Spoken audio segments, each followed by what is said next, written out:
So this is what's called the NLP communication model, or the NLP map. And if you have not learned this with me before, this is going to be a different way of looking at it. Okay. And this is where the experience part's going to begin. So at the end of this is when we will break you up into groups and have you do an exercise with each other. So let's get started. Now in NLP, we say that there is the map of the territory and there is the territory itself. And you wouldn't confuse a map or like Google Maps with the actual town that you're in.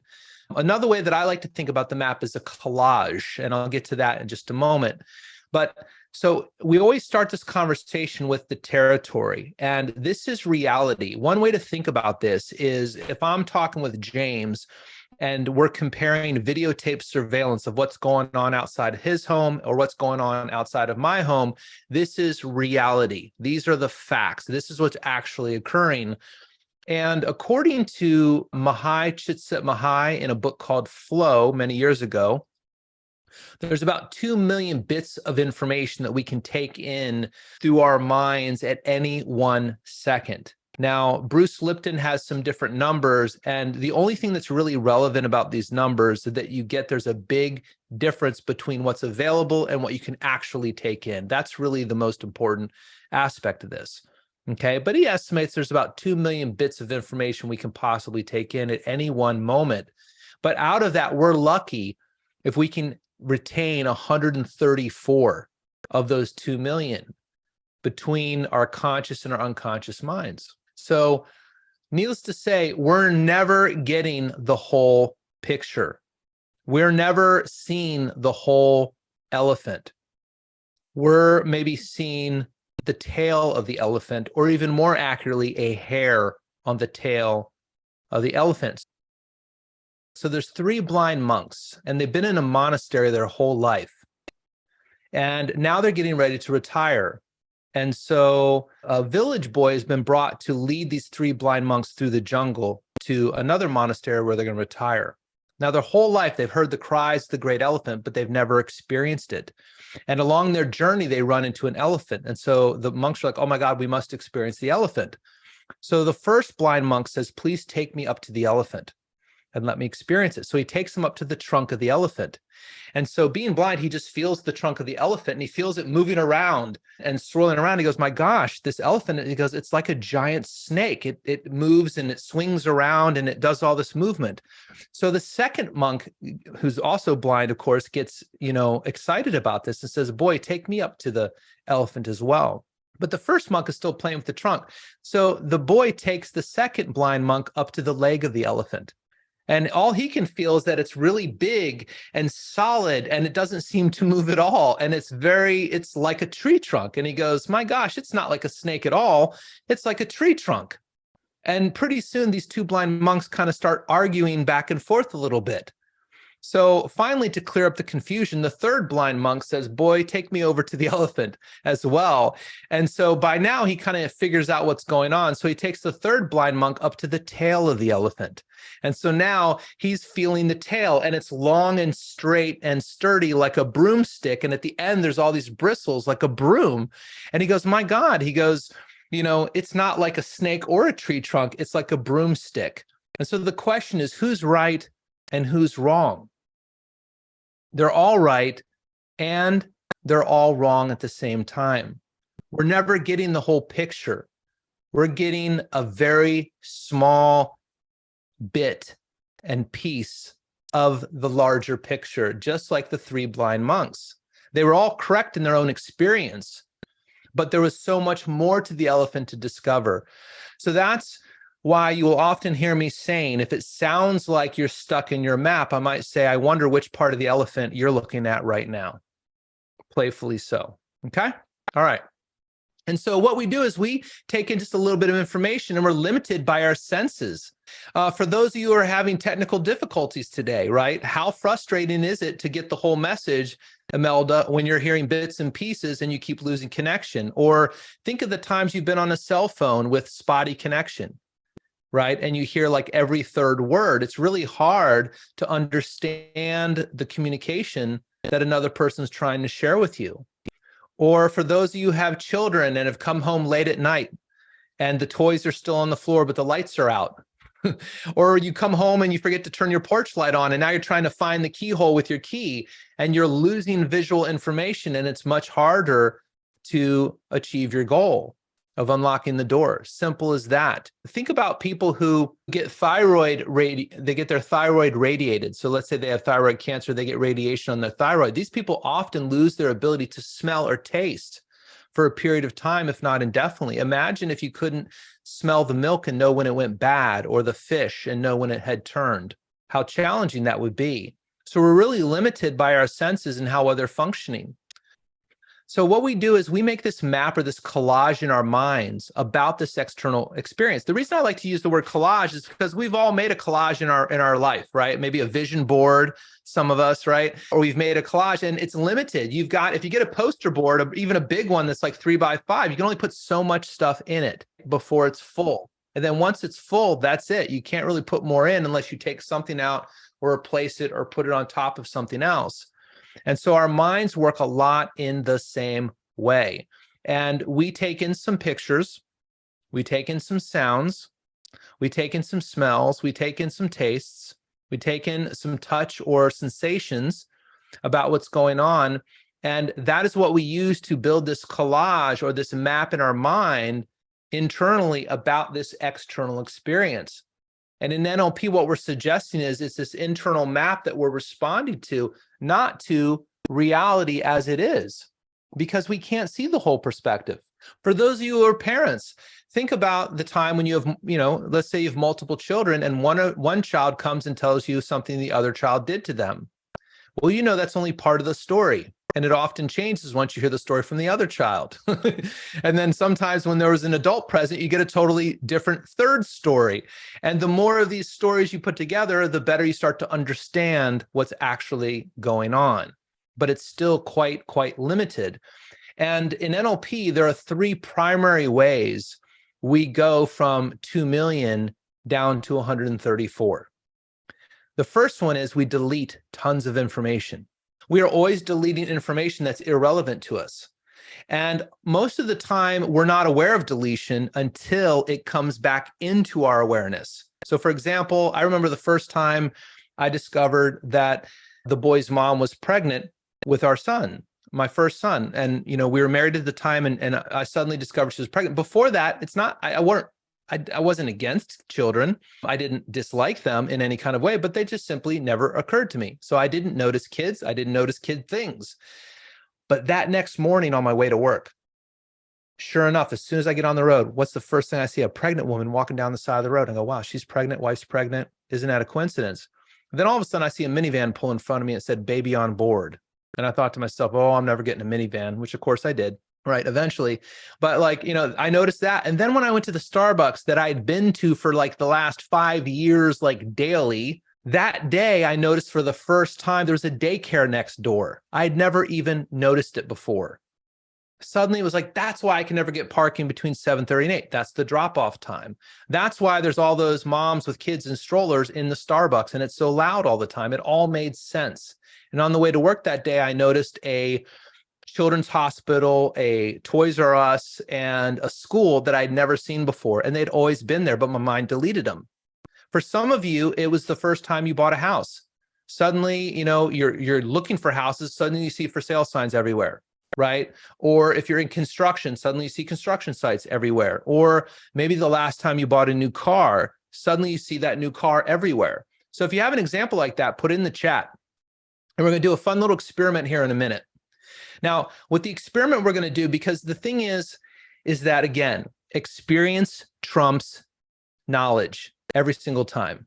So I'm going to give you an experience of how much your mind deletes in just a moment. And what I want you to do is, if you've seen this before, don't spoil it, okay? Just kind of keep it to yourself and be quiet. But we're going to show you this because I want to show you how powerful this concept of deletion really is, okay? So here's what we're going to do.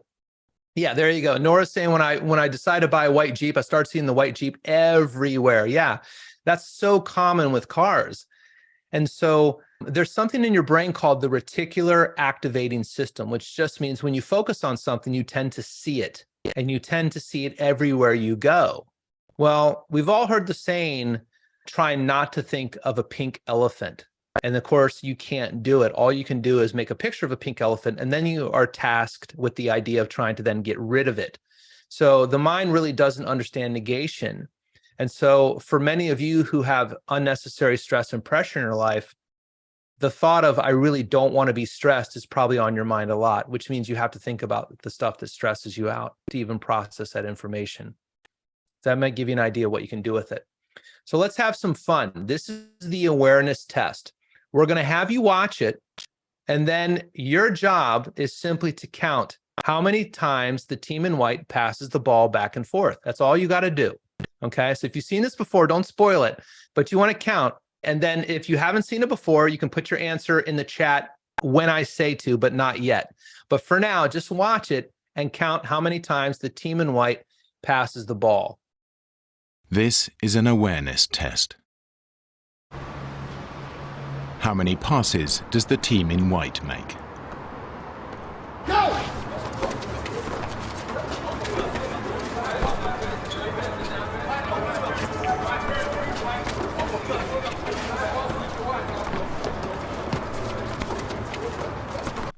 Okay, so everyone decide your number. I'll give you 3 seconds to decide your number. Okay, now put in the chat. Don't look at anyone else's answer either. And don't worry about getting it wrong, folks. Remember, there's no failure, only feedback.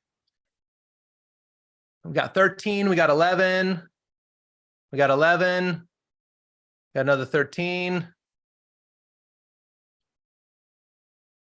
Okay, so we got a couple different answers here. The answer is 13. But did you see the moonwalking bear?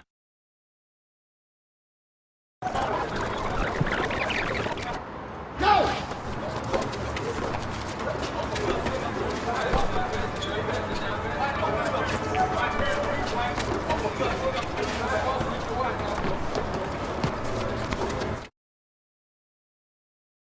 All right, so go ahead and put in the chat if you did not see the moonwalking bear ahead of time, and be honest. Usually, unless you've seen this video before, you didn't see the moonwalking bear the first time. Yeah, many people didn't see it, and it's crazy. Now, realize if I had suggested to you, hey, you know, let's say James, if I said, hey, James, guess what? Do you think you would see a moonwalking bear if I walked in front of you? You'd probably be like, of course I would. Of course I would see it.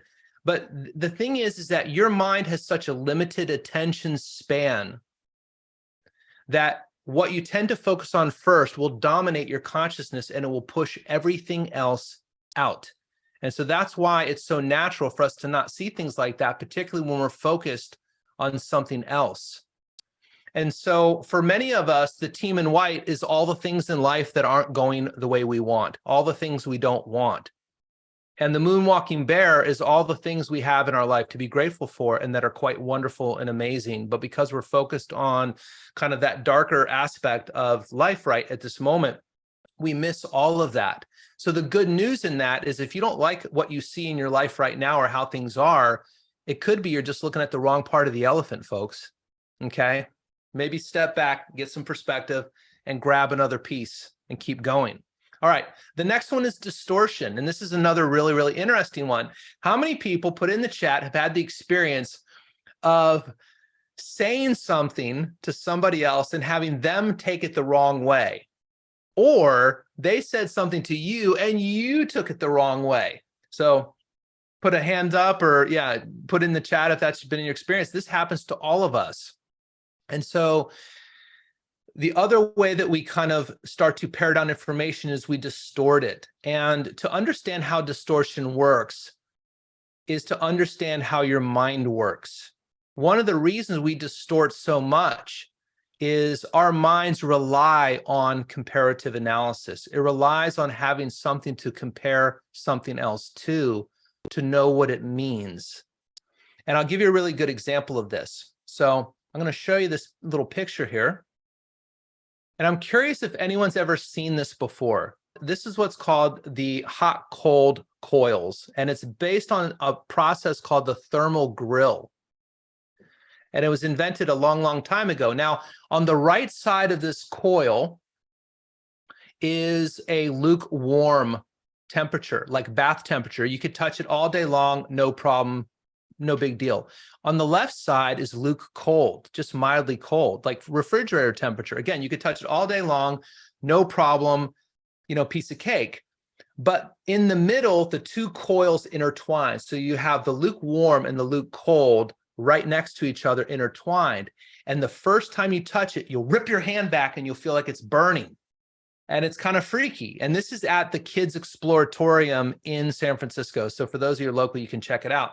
If you do it again, you'll probably still pull your hand back. But after 3 or 4 times, you can then hold your hand on it and it's fine. It will no longer feel like it's burning at all. Your body adjusts to it.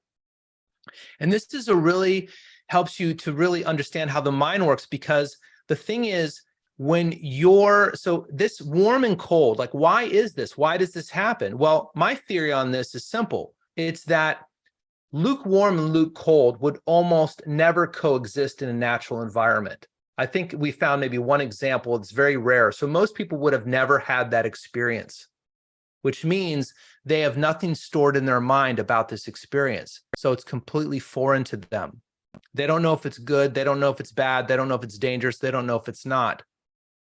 And so when the mind brings in some new information and it tries to compare it to something else and it has nothing to compare it to, our natural default is right back to our primary biological imperative, which is to stay alive long enough to reproduce and keep life going. This is why staying alive and being safe are much more important than being comfortable. Because we've all heard of Maslow's hierarchy of needs. It's important that we survive. And so when it's faced with something it doesn't know, our default is to go threat, freak out, get away from it as quickly as possible. But what's interesting is once you've touched it 3 or 4 times, now you have something to compare it to. The last time you touched it, the time before, and then pretty soon your mind goes, oh, this isn't a threat at all. No big deal. So think of some of the things in your life that seemed really scary at first, like driving a car the first time you did it. Some of you were pretty scared about that, or speaking in front of a group. And then over time, you got comfortable with it. You learned how to do it and it was no big deal. So guess what? Now you can get curious about how many things in your life that seem scary aren't scary at all. They're just unfamiliar. There's many things that you might get fearful or scared about. And really, in reality, it's just unfamiliar. And all it requires is a little bit of familiarity with it, and then it becomes no big deal. Okay? And many of us have learned a lot of things like that over time. So that's the importance of understanding distortion. And then the third way we alter information and alter and distort and skew reality is we generalize. All men are this, all women are that, all Republicans are this, all Democrats are that. And whenever we cast a wide net of generalization, obviously we're going to lose some fish in the middle because it's a wide, wide net. And it doesn't account for anomalies and things like that. So these are the 3 primary ways we tend to distort information. Now, to give you an example of how much you personally delete, distort, and generalize information, now we're going to have some fun. I'm going to have you all make up a story. And we're going to start by, I'm going to give you a limited set of data, right? Because this collage that we're making about our external experience, it's just data. It's just pictures and sounds and feelings and tastes and smells. It doesn't mean anything yet. It doesn't mean anything until we do something with it. We have to do something with it for it to actually have any kind of meaning. There's an old saying that says, even if you could see what I'm seeing in my mind and hear what I'm saying to myself, you still wouldn't know what it means to me. It's all going to come down to the meaning that we make. So let's find out what kind of meaning you all make. Here's your limited set of data. You have person A and you have person B. Person A runs up, hits person B. That's only data I'm going to give you. Now, each one of you, I want you to come up with your own story right now. And the first thing I want you to figure out is who is A and who is B? Are we talking about a man? Are we talking about a woman? Are we talking about another gender? Are we talking about an alien? Are we talking about a Sasquatch? Are we talking about an adult? Are we talking about a child? First, decide who is A and who is B, and then make up your story and go with the first thing that comes to mind. There is no wrong answer. You cannot do this wrong, but you will learn something about yourself by doing this. Okay. So I'm going to give everyone like about 15 seconds here to come up with your story. And then I'm going to ask a few of you to share what your story is. And we're going to compare notes and see if our stories are the same or see if they're different and how different they are. And then I'll show you what we can do with it.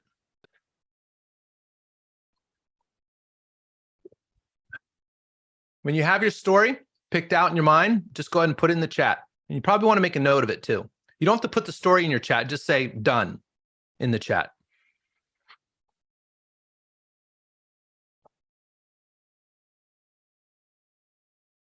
Okay, good. So 2, 3, 4. All right, great. All right. So who would like to share their story with us? I'm going to ask you who is A and who is B first, and then I want to know what your story is. And you're just going to give me a real quick kind of synopsis. So Ash, do you want to go first? You want to unmute yourself? Yeah, sure. It's my mom whacking me. Okay. Mom's A and me B. Okay, so mom is A, the A is a mom, the B is a son. And why did mom whack the son, Ash? Son's too naughty. He did Okay, something. so the son did something naughty. Yeah. Okay, and what did the son then do in return? He just ran. He ran. So mom hit son for doing something naughty. Son ran. So then he ran off, and then what happened? How did Then the she story end? chased. She chased him for some time, and he just ran off. Okay, and then what? Is that it? Yep, that's my movie. Okay, that's it for now. Okay, good. So that's one story. Did anyone else have the exact same story? Didn't think so. All right, what's another story? Donna. Father and daughter at a basketball game. She scores, goes running up to her dad. He high fives her.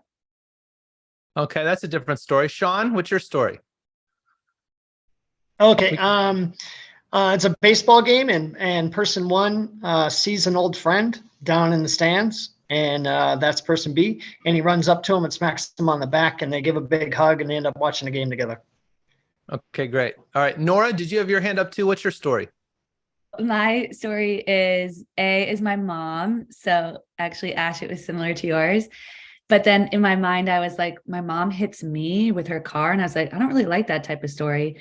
And then I remembered a memory when my mom hit my neighbor's mailbox. She drove it over completely.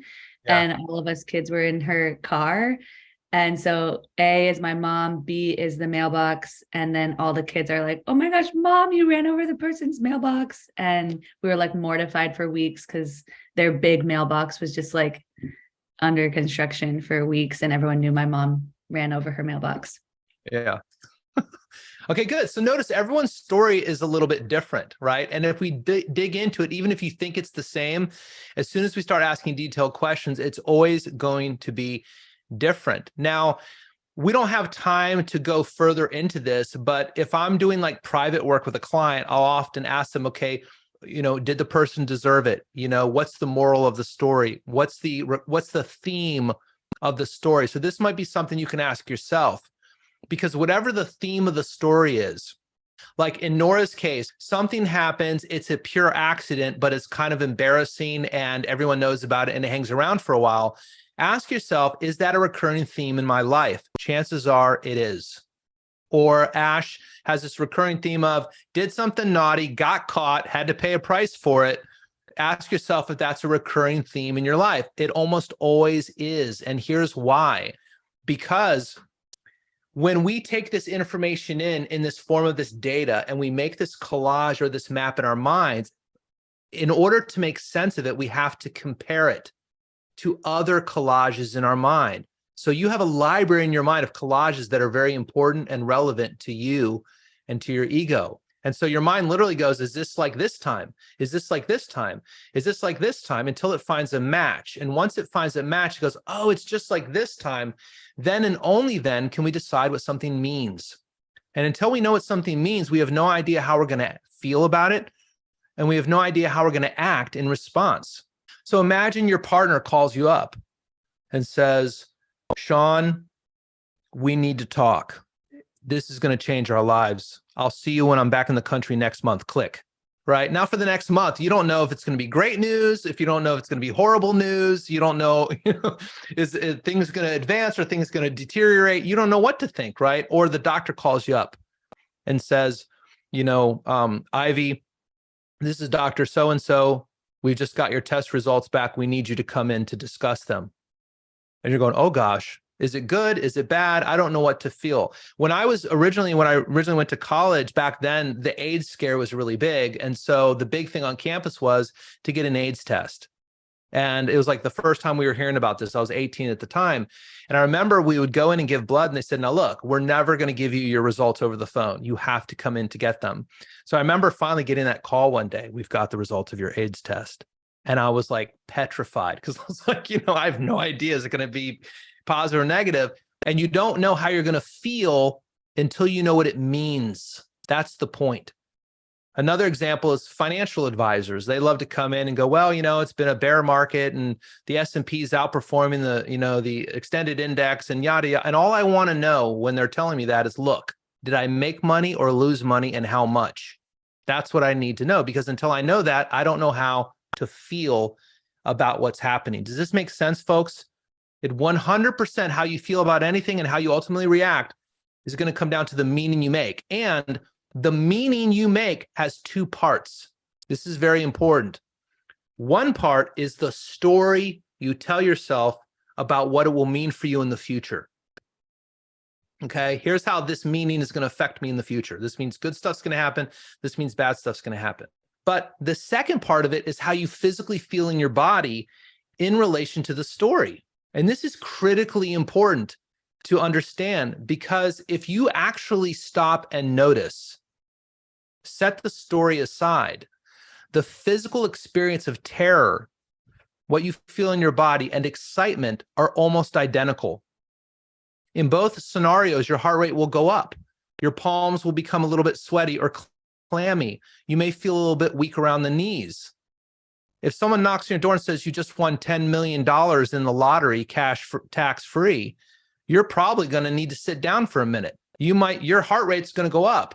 Going down the first hill of your favorite roller coaster feels almost physically identical to driving off a cliff.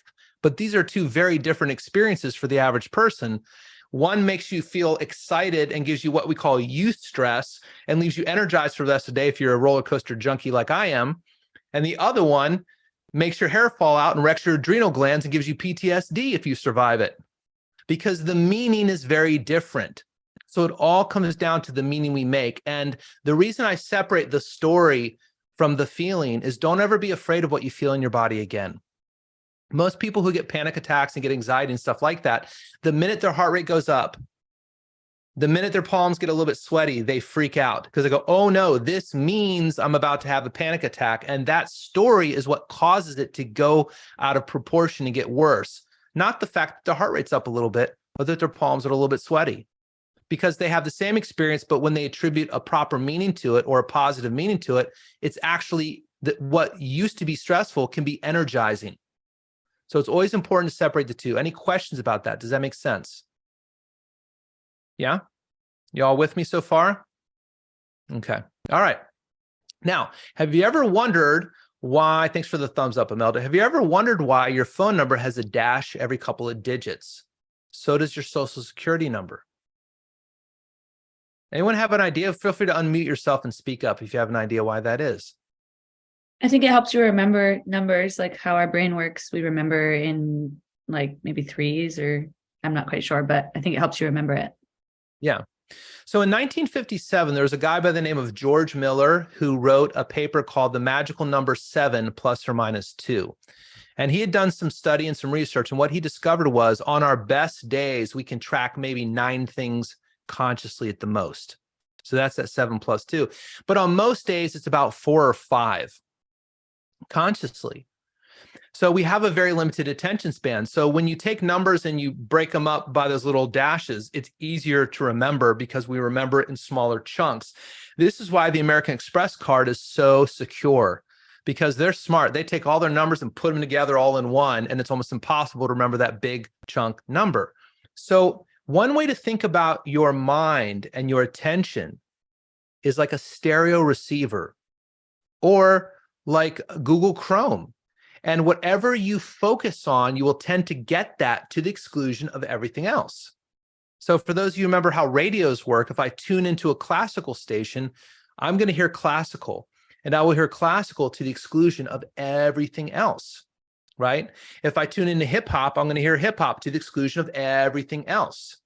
And so your mind works the same way. And so since most days we're limited to 4 or 5 things, this is why I say what you focus on first tends to dominate your consciousness and will dominate your day. So I highly recommend that when you get up in the morning, do not do what most people do. They get up and they either look in the mirror, they talk to their friend or partner, and they go, oh God, I got to see so-and-so today, and I got to do this, and I got to take care of that bill, and they're thinking of all the things they don't want. And then they wonder why their life seems to suck so much because all they're seeing is things they don't want and don't want to deal with. So when you get up in the morning, one of the best things you can do is go, what am I actually looking forward to experiencing today? And it could be, I'm looking forward to going back to bed tonight. Okay, fine, that's fine. What else are you looking forward to? And I recommend you do 5 of them. I'm looking forward to a cup of coffee. Okay, I'm looking forward to my morning meditation. I'm looking forward to seeing my friend Imelda later, right? And come up with a few things. And just by doing that, again, deceptively simple. It's so deceptively simple. But what it will do is it will refocus and redirect your attention. And over time, guess what? It very quickly will become a habit. And so this is normally not part of your program, but I would like to share with you that exercise. I'm going to pass it through the chat. I give this to all my coaching clients, and it says 01, the daily 5 exercise, because it's the first thing I have them start to do. Sounds super basic, but it's profound in the impact that it has. Okay, so everyone can download that and have that to start to play with tomorrow morning. Now, in NLP, we have a saying, change your map and you change your experience. All you got to do is change your map, take in some more data, see a different part of the elephant, right? And you'll change your experience. In NLP, we have 2 ways to do it. So let's do the standard way that we're all used to first. Then we're going to give you a way that no other field of psychology addresses to do it. That's incredible. And this will lead us to our first exercise. So the first way is change how you're deleting, distorting, and generalize. Allow new information in to widen your perspective, right? Hear it from another person's point of view. Watch the videotape surveillance. Get some more data. So let me give you some more data about the story that happened earlier. It was actually 2 women. And the 2 women were in a boat. And the boat was going down the river Omo, which happens to be a hotbed for malaria in Africa. One of the women who had read the travel advisory warnings about the danger of mosquito bites and the proliferation of malaria sees a mosquito land on another woman's hand. She can't bear the thought of something happening to the woman, so she runs up, slaps her on a hand, kills the mosquito, and then apologizes, explains why she did it. They become best friends, and they're pen pals for the rest of their life. Okay? Now, I just gave you more data. So notice, for how many of you did your map about that story change? Probably all of you. For how many of you did the meaning of the story instantly change? Instead of someone's getting punished for being naughty, Ash, now it's an act of, kindness, altruism, generosity. Instead of being an embarrassing moment, it's a moment to be proud of, Nora, right? Instead, it changes the meaning instantly in your mind. So you can always adjust how you're deleting, distorting, and generalizing. And we'll be coming back to this again and again throughout the program. There are so many patterns that we have inside of us that really affect how we see the world. I'll give you one example of a quick pattern. That's the pattern of freedom, which I have. And freedom-oriented people, they want adventure. They love upside potential. They want to do what they want to do when they want to do it. They don't want to be told otherwise. And one of their biggest stressors or fears is feeling restricted, limited, or controlled. Now, notice, did I say anything about safety? Nope. So when I was a kid and I saw that rope swing hanging out over a ravine, it was about 20 feet off the ground, 20 to 30 feet off the ground, looked like probably about 15 in reality. But I saw it. All I could think about was swinging one-armed like Tarzan over that ravine and impressing my friends. That's all I could think about. the thought that I could get hurt never occurred to me. It never even crossed my mind until I broke my arm in 2 places and was on the way to the hospital. Safety concerns were always deleted from my attention because I was so focused on adventure and upside potential. So I did a lot of crazy things when I was young, and I injured myself a lot because the safety concerns never occurred to me. Another one was I went on a church ski trip, and I got my skis, I got my boots, I went up to, I figured, bigger ride, longer slope, and now I'm flying down a hill. And then it occurred to me, I wonder if I should learn how to ski. I had no idea how to stop or anything, and I ended up right back in the hospital first run because I got a lot of speed, and then I just literally never crossed my mind that maybe I should get some lessons, maybe I should learn how to stop, maybe I should learn what I'm doing. It never crossed my mind. I impaled myself, I've wrecked a motorcycle, I almost died surfing. I mean, I could go on and on and on because my mind deleted safety concerns. And until I became aware of that, it was very hard to keep myself safe whenever I would be tempted with an adventure, because that's how my mind worked. Now, change your map, change your experience. Now let's show you a different way. Because, you can always add more data, but what about all the gnarly stuff that happened to you in the past? What about all the things that happened when you were a kid that hurt your feelings, or when, you were growing up, where stuff happened that you wish you could change it, but you can't? Now, for this, I'm going to need one person to play with me and do a demo. And then we're going to break into groups, and then we'll give you time to practice this with one another. But I need one person who's willing to volunteer.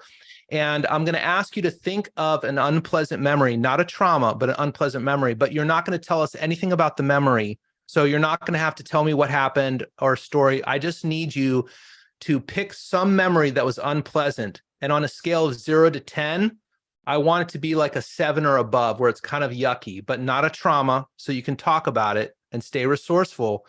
And it could just be like someone really did you dirty, or it could be an event where things didn't work out the way that you wanted. And all you're going to do is give it a code word. Okay, Nora's got one.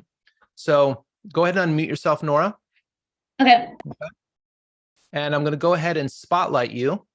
So Nora, what is the code word for this memory of yours? Call. Call. C-A-L-L? Yeah. Call. Okay, great. So all I'm going to ask you to do is go ahead and make an image of this call in your mind. Okay, make an image of it in your mind. And on a scale of 0 to 10, when you think about it, and really go there, when you think about it, how does it feel on that scale of 0 to 10? 10 being the worst, super yucky, 0 being doesn't bother me at all. How bad is it? Like an 8. I can feel my heart beating. Yeah, it's like an 8.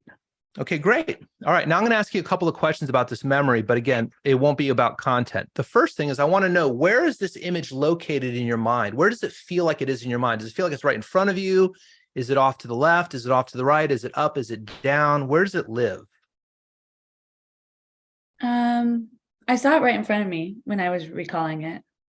Okay, so right in front. Mm-hmm. Okay, next question is, how far away does it feel like it is? 2 inches, 3 inches, half a foot? A foot. 1 foot. Okay, great. A little closer than a foot. Okay, okay, you want to go 10 inches? Yeah. Okay. All right. Now, I'm going to ask her a few other questions, but for your exercise, these are the only 2 questions you need to ask. Let me ask you a couple more questions though. So close your eyes, see it again. Tell me, is it a movie or a still frame picture? If there's any movement, it's a movie. If there's no movement, it's a still frame picture. It was a still frame picture. Okay, still frame. Is it color or black and white? Color. Color. Okay, great. And do you see yourself in the picture, or is it like you're there looking out of your own eyes? It's like I'm there looking out of my own eyes. Okay, so we call that associated. That'll be more meaningful to you later. Okay, great. All right. So here's what I want you to do. All I'm going to ask you to do is take this picture, right? Now open up your eyes for a minute because I want to show you something. Okay. So I've got Julie Cameron's The Artist's Way here. Can you see it? Mhm. Okay. Now notice if I move it away, it appears to get smaller. It's not really getting smaller, of course, but it looks smaller as it moves away. So that's what I want you to do. I want you to close your eyes, take this picture, and just push it out 10 feet and lock it in. See it go out 10 feet, lock it in, and then re-rate it for me on that scale of 0 to 10. Like a 5. Suddenly it goes down to a 5. Okay, great. Go ahead and push it out 25 feet.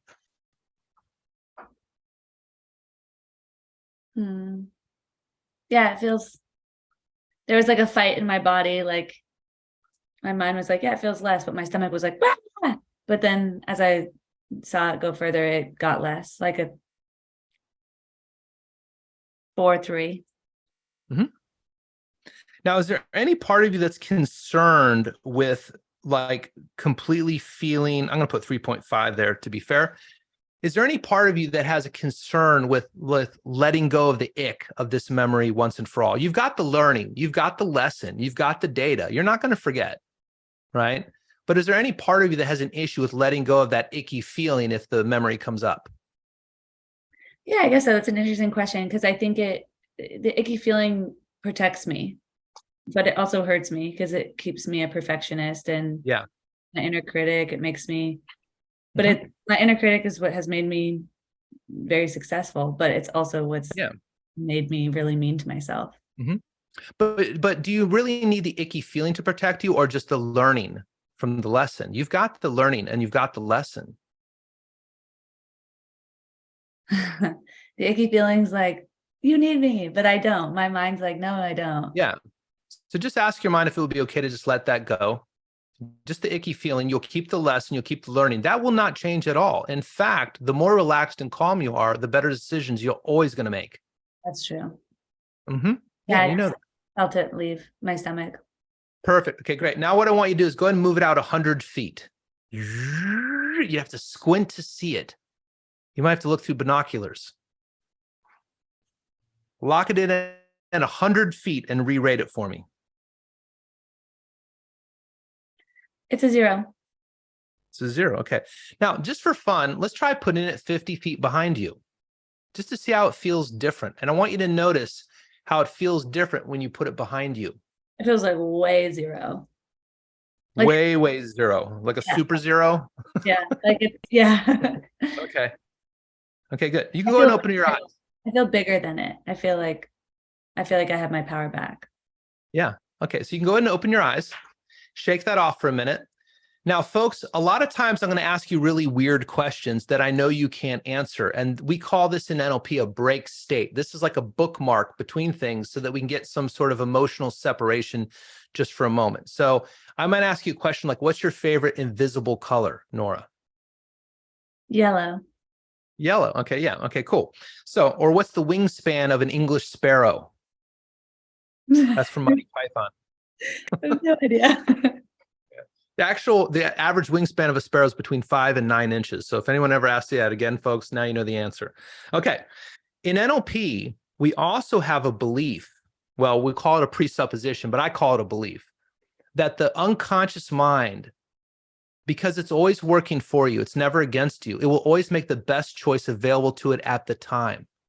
So the minute we give the unconscious a better option, it will default to that, assuming it's not conflicted. That's why I asked Nora, is there a problem with letting it go? And I wanted to get that kind of cleared so that we could really see how this works. So based on this premise, what this means is now that we've given your unconscious a better way to feel about this,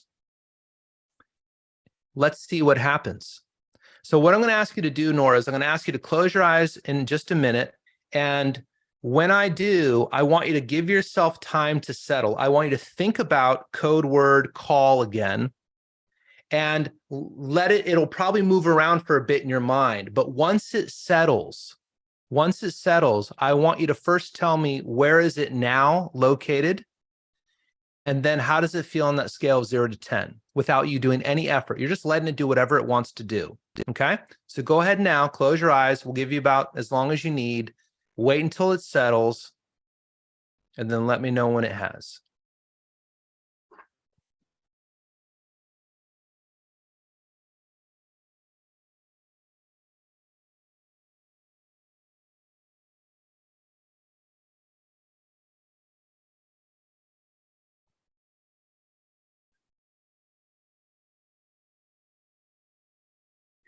Okay. Okay, so where is it living now in your mind? Before it was, remember, Yeah. behind you. Yeah, it's So behind me. it just wants to live behind you now. Okay, Yeah. great. And how does it feel on that scale 0 to 10? Feels like 0. It feels like, honestly, it feels empowering. Very good. So guess what, folks? That is a permanent shift without any effort. And all we had to do was build in more choice. And so this is demonstrating a presupposition NLP. The unconscious mind will always make the best choice available to it at the time. Thank you very much, Nora. I appreciate that. Okay. So, and this is how it works. Now, remember, let me tell you something, folks. As you go to do your first exercise today, if you don't get a dramatic result like that, don't ever be discouraged. Get curious. Get curious, because if you've got one memory that's really auditorily driven, like and the component that's the strongest, what we call the driver, is more auditory, then we might do a slightly different process. So we'll see how you do in your groups of 2 here in a minute. But here's what I want you to do. You're going to get in groups of 2, and I want you to do this 2 times each with each other. So if Nora is working with James, she's going to walk James through 2 of these. And then James is going to walk her through 2 of these. And if you have more time, do a third. But you're going to pick an event, give it a code word, notice where it's located, and then practice moving it around. You can do 10 feet, 50 feet, 100 feet, and definitely try like behind you as well. And your goal is to move it around until you get that number, until you get several different numbers. And then after you've done that, take a moment, shake it off, and then close your eyes. So Nora would ask James to close his eyes and then give it, time to settle. Once it settles, report back. Where's it located now? What is the calibration? And again, if you don't get a big shift, don't worry about it. I'll help you with that. So you want to pick some event that was kind of yucky, but there's no concern about letting go of the icky feeling. Okay. The last time I worked with a client, she had a real concern. Turns out she had done it with her ex-husband, who she was in a bitter divorce with, and he had been very violent with her and with the kids. And she still had to see him twice a week and hand over the kids to him. So she had a real ecology concern in her nervous system about feeling okay around this guy because she was afraid she'd get too relaxed, and she was not able to let it go during the session. So it went down to about a 3, but it stayed at a 3. Okay, so all we're looking right now is to get some movement. Now, Nora, the question I didn't ask you yet is this. You took the same event call, right? Nothing changed. None of the facts changed. None of the history changed. None of the players changed. Nothing changed except for literally where you stored in your mind. But during that time, you felt an 8, a 5, a 3.5, and a 0. 4 different feelings about the same memory. My question to you, Nora, is which one of those feelings is true? Am I supposed to answer that? If you can. They all felt true in the moment, in the time. They're all true. Just like which of the blind priests is correct? They're all correct and they're all wrong. It's relative. It's relative. What we just demonstrated is that you can change the way you feel about anything without having to change what happened at all, simply by changing where and how you store it in your mind. That's one of the major powers of neurolinguistic programming, folks. And this is an undeniable experience for Nora that you're all about to have, that you have the power to change the way you feel about anything without having to change what happened. That is extremely liberating. This is the belief change.